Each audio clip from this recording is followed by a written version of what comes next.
Katika ulimwengu wa kompyuta, kitu ambacho kinawasumbua watu wengi sana watumiaji wa kompyuta ni pale ambapo wanakabiliana na virus na malware, lakini pia suspicious activities ambazo zinaenda kinyume na matarajio ya mtu kama ambavyo anataraji katika matumizi yake ya kompyuta. Sasa moja ya operating system ambazo ziko vizuri sana katika kukabiliana na hizo hali ni Linux, lakini pia Mac OS.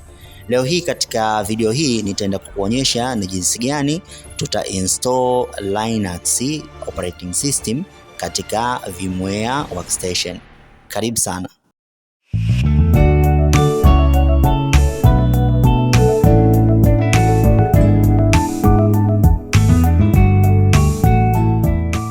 Kama umeinstall VMware workstation application ama software katika kompyuta yako, huko vizuri na tunaweza tukaendelea. Lakini kama bado hujafanya hivyo, unaweza ukafanya hivyo haraka. Lakini pia kama haufahamu, angalia video zilizopita, nilielekeza jinsi gani ya kuinstall hii software. So tutafungua VMware Workstation Pro. Ikifunguka tutaingia hapa walipoandika create a new virtual machine. Sasa hapa kuna option mbili, kuna typical ama recommended, lakini kuna custom ama advanced. Chaguo ni lako, ila kwa sasa hivi sisi tutaendelea na hiyo typical. Hapa tutachagua installation disk image. Sasa tutakliki hapa, tuta browse.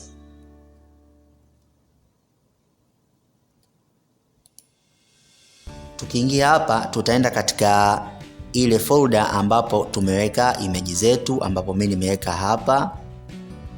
Wewe inategemea kama umeweka katika downloads na sehemu nyingine, kwa utaenda huko. Sasa leo install Ubuntu, install Linux, lakini tutachukua hii Ubuntu kwa sababu tunadhani tukianza na hii inaweza ikawa ni rahisi zaidi. Nyingine zote utazielewa kupitia hii moja. Sasa hii Ubuntu ipo ya aina mbili. Kuna ya desktop. Ikisema desktop inamaanisha kwamba ambayo itakuwa na graphical user interface kama tu ambavyo unatumia Windows.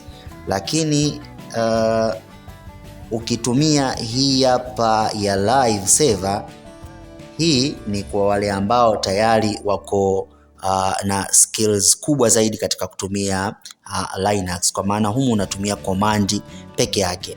Hakuna ile graphical user interface. Sasa chaguo ni lako, lakini kwa leo hii tutaanza na kuinstall hii ya GUI, kwa maana graphical user interface. Utakliki hapo, utaingia kwenye, utasema open, itakuwa tayari imekuja hapo image yako, kisha utakliki next. Hapa inategemea sasa unataka uite vipi katika hii virtual machine yako, hiyo mashine ambayo unaitengeneza ambayo itakuwa na Linux. Sisi hapa tuseme tu ni Ubuntu.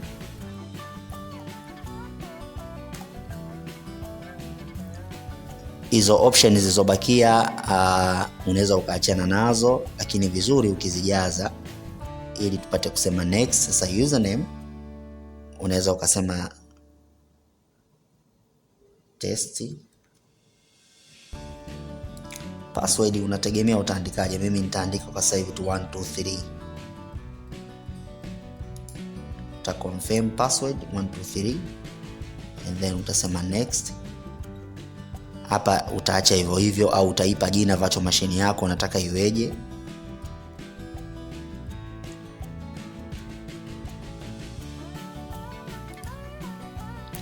Katika diski sasa hapa inategemea na matumizi ambayo wewe utaenda kufanyia hiyo virtual machine.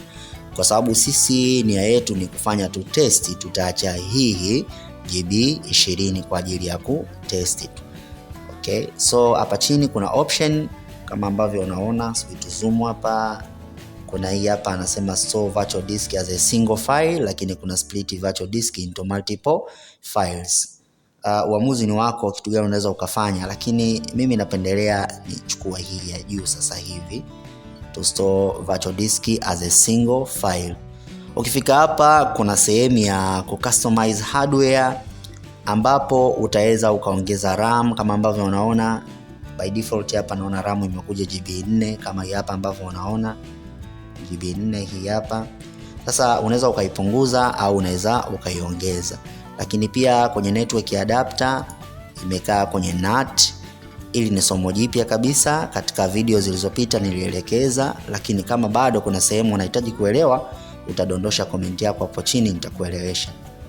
Okay, so naona tuache kama ilivyo. Tunasema finish.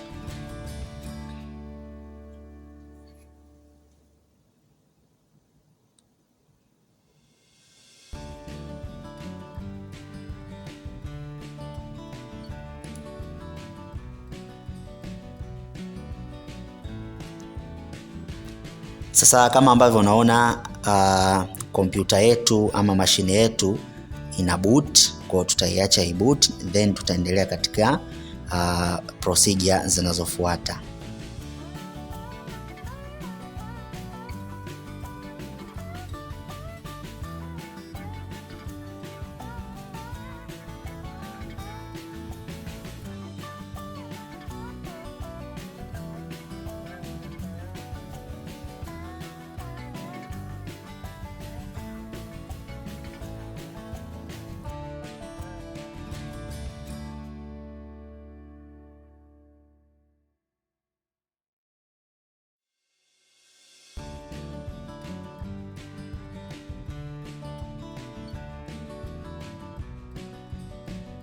So kama ambavyo unaona mashine yetu imemaliza kuinstall na ikaributi, baadaye ikaja hapa. So hebu tujaribu kuingia hapa tuone. Tutaingia, kama unakumbuka jina tuliandika Ubuntu, password tuliandika 123.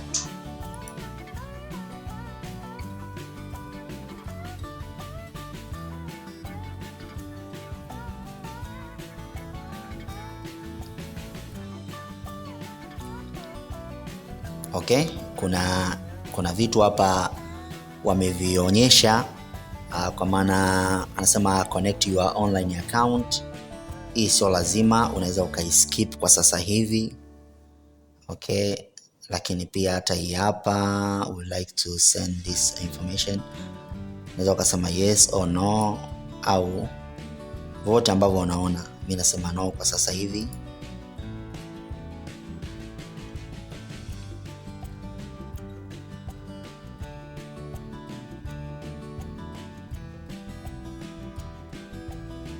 Okay, so hapa kuna allocation services, allows our applications to determine your geographical location. Okay, so kama unahitaji unaweza ukaweka hiyo, lakini kama hauhitaji uta click next. Software updates are no longer provided for Ubuntu 19.04. Unaweza ukaklik okay au uka cancel, utakuwa done mpaka hapo. So kama ambavyo tunaona tayari operating system yetu iko tayari kabisa. Kama ambavyo unaona ni easy kabisa, tofauti na zamani ambapo tulikuwa tuna install Ubuntu, ilikuwa kidogo kuna steps nyingi sana za kufuata. Lakini katika hizi images ambazo ni mpya kiasi fulani, zimerahisisha hata ile installation. Kama ambavyo umeona iko rahisi kabisa. So hapa unaweza ukafanya chochote kama ambavyo unaona. Okay, katika kipindi kinachokuja tunaweza tukaangalia baadhi ya commands ambazo pia zinatumika hata kama unatumia graphical user interface, lakini kuna commands unaweza ukazitumia. So katika vipindi vijavyo tunaweza tukaona iko kitu, ila tutaangalia kitu gani tuende nacho. Jambo la msingi zaidi, ukiweka comment yako ndivyo ambavyo na mimi pia nitajua mwelekeo uko wapi, twende wapi na tufanye nini.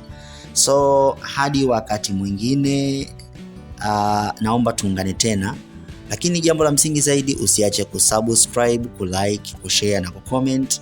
Ukifanya hivyo utatutia nguvu zaidi kuandaa vitu vizuri zaidi ya hivi, kwa sababu najua teknolojia ni kubwa, so tunagusa kidogo kidogo. Karibu sana.